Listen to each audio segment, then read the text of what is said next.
साथियों, आज भी यहां सड़क, बिजली, रेलवे, हाईवे और व्यापार से जुड़े कई प्रोजेक्ट्स का उद्घाटन और शिलान्यास किया गया है।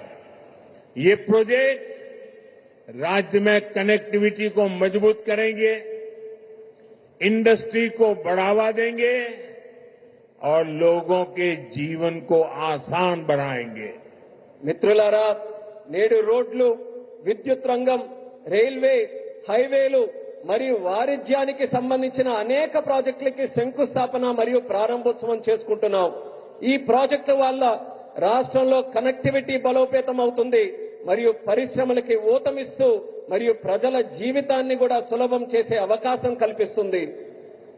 इन परियोजनाओं से करनूल और आसपास के इलाकों को बहुत फायदा मिलेगा। मैं इन परियोजनाओं के लिए राज्य के सभी लोगों को बधाई देता हूं। ఈ ప్రాజెక్టుల వల్ల కర్నూలు మరియు పరిసర ప్రాంతాలకు ఎంతో ప్రయోజనం చేకూరుతుంది. ఈ ప్రాజెక్టుల కోసం రాష్ట్ర ప్రజలందరికీ కూడా మరొక్కసారి నా తాలూకా అభినందనలు తెలియజేసుకుంటున్నాను.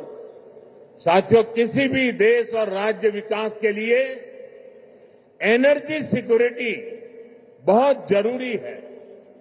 आज यहां बिजली के क्षेत्र में अराउंड 3000 करोड़ रुपीस का ट्रांसमिशन प्रोजेक्ट शुरू हुआ है। इससे देश की एनर्जी कैपेसिटी और बढ़ेगी। మిత్రులారా, ఏ దేశమైనా రాష్ట్రమైనా అభివృద్ధి చెందాలనంటే ఇంధన భద్రత చాలా కీలకం. నేడు విద్యుత్ రంగంలో కూడా దాదాపు 3000 కోట్ల రూపాయలు విలువైన ట్రాన్స్మిషన్ ప్రాజెక్టులు కూడా మనం ప్రారంభించుకుంటున్నాం. దీని ద్వారా దేశం తాలూకా ఇంధన సామర్థ్యం కూడా మరింత పెరగబోతుంది. साथियों, तेज विकास के बीच हमें पुरानी स्थितियों को भी भूलना नहीं है। 11 साल पहले जब केंद्र में कांग्रेस सरकार थी, तब प्रति व्यक्ति इलेक्ट्रिसिटी की खपत औसतन 1000 यूनिट से भी कम थी। तब देश को ब्लैकआउट जैसी चुनौतियों का भी सामना करना पड़ता था। हमारे गांवों में बिजली का खंभा भी नहीं लगा था। మిత్రులారా, వేగవంతమైన అభివృద్ధి మధ్య మనం గతాన్ని మాత్రం మర్చిపోకూడదు. 11 సంవత్సరాల క్రితం కేంద్రంలో కాంగ్రెస్ ప్రభుత్వం అధికారంలో ఉన్నప్పుడు సగటు తలసరి విద్యుత్ వినియోగం 1000 యూనిట్ల కంటే చాలా తక్కువగా ఉండేది. అప్పుడు దేశం కూడా అనేక విద్యుత్ కోతలు వంటి సవాళ్లు కూడా ఎదుర్కొంది. వేలాది గ్రామాలలో కనీసం విద్యుత్ స్తంభాలు కూడా ఏర్పాటు చేయలేనటువంటి దుస్థితి ఉండేది. आज क्लीन एनर्जी से लेकर देश के टोटल एनर्जी प्रोडक्शन तक भारत हर क्षेत्र में नए रिकॉर्ड बना रहा है। आज देश के हर गांव तक बिजली पहुंच चुकी है। प्रति व्यक्ति इलेक्ट्रिसिटी का इस्तेमाल बढ़कर 1400 यूनिट हो गया है। इंडस्ट्री से लेकर हाउस होल्ड तक सबको पर्याप्त बिजली मिल रही है।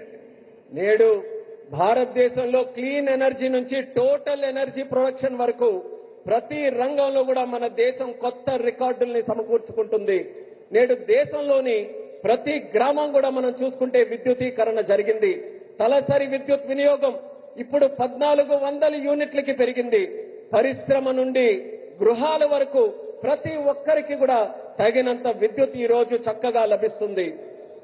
साथियों, देश की इस एनर्जी रिवॉल्यूशन का एक बड़ा केंद्र हमारा आंध्र प्रदेश है। चंद्रबाबू के नेतृत्व में आज यहां श्रीकाकुलम से अनुगुल तक नेचुरल गैस पाइपलाइन प्रोजेक्ट शुरू हुआ है। ये पाइपलाइन लगभग 15 लाख घरों को गैस सप्लाई देगी।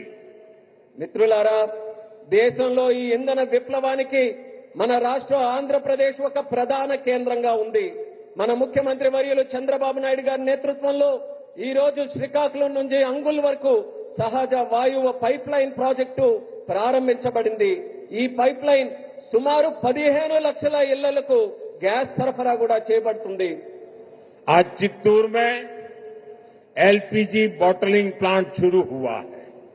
ये प्लांट रोजाना 20,000 सिलेंडर भरने की क्षमता रखता है. इससे लोकल ट्रांसपोर्ट और स्टोरेज सेक्टर में जॉब बढ़ेगी, युवाओं को नए अवसर मिलेंगे. ఈ రోజు చిత్తూరులో కూడా ఎల్పీజీ బాటిలింగ్ ప్లాంట్ ప్రారంభించబడింది. ఈ ప్లాంట్ రోజుకు 20,000 సిలిండర్లు నింపే సామర్థ్యం కలిగి ఉంది. ఇది స్థానిక రవాణా మరియు స్టోరేజ్ రంగంలో ఉద్యోగాలను పెంచుతుంది మరియు యువతకి మరిన్ని కొత్త అవకాశాలు కూడా కల్పించే బాధ్యత తీసుకుంటుంది. साथियों, विकसित भारत के लक्ष्य तक तेजी से पहुंचने के लिए आज देश में मल्टी मॉडल इंफ्रास्ट्रक्चर का विकास हो रहा है. विलेज से सिटी और सिटी से पोर्ट तक कनेक्टिविटी पर हमारा बहुत जोर है. सब्बवरम शिलानगर के बीच नया हाईवे तैयार होने से कनेक्टिविटी और बढ़ेगी. మిత్రులారా, వికసిత్ భారత్ అనే లక్ష్యాన్ని వేగంగా సాధించడానికి నేడు దేశంలో మల్టీ మోడల్ ఇన్ఫ్రాస్ట్రక్చర్ ప్రాజెక్ట్స్ శరవేగంగా అభివృద్ధి చేయబడుతున్నాయి. గ్రామాల నుండి నగరాల వరకు, నగరాల నుండి పోర్టుల వరకు కనెక్టివిటీపై మేము బలమైన ప్రాధాన్యత ఈ రోజు ఇస్తున్నాం. విశాఖపట్నంలో సబ్బవరం నుంచి శీలానగర్ మధ్యలో కొత్త హైవే ఏదైతే పూర్తి చేయడం వలన కనెక్టివిటీ మరింత మెరుగుపడుతుంది. रेलवे के क्षेत्र में भी नए युग की शुरुआत हुई है. नई रेल लाइनों की शुरुआत होने से, रेल फ्लाईओवर बनने से यात्रियों को सुविधा मिलेगी और इस क्षेत्र के उद्योगों को नई गति मिलेगी. అలానే రైల్వే రంగంలో కూడా ఒక కొత్త యుగం ప్రారంభమైంది.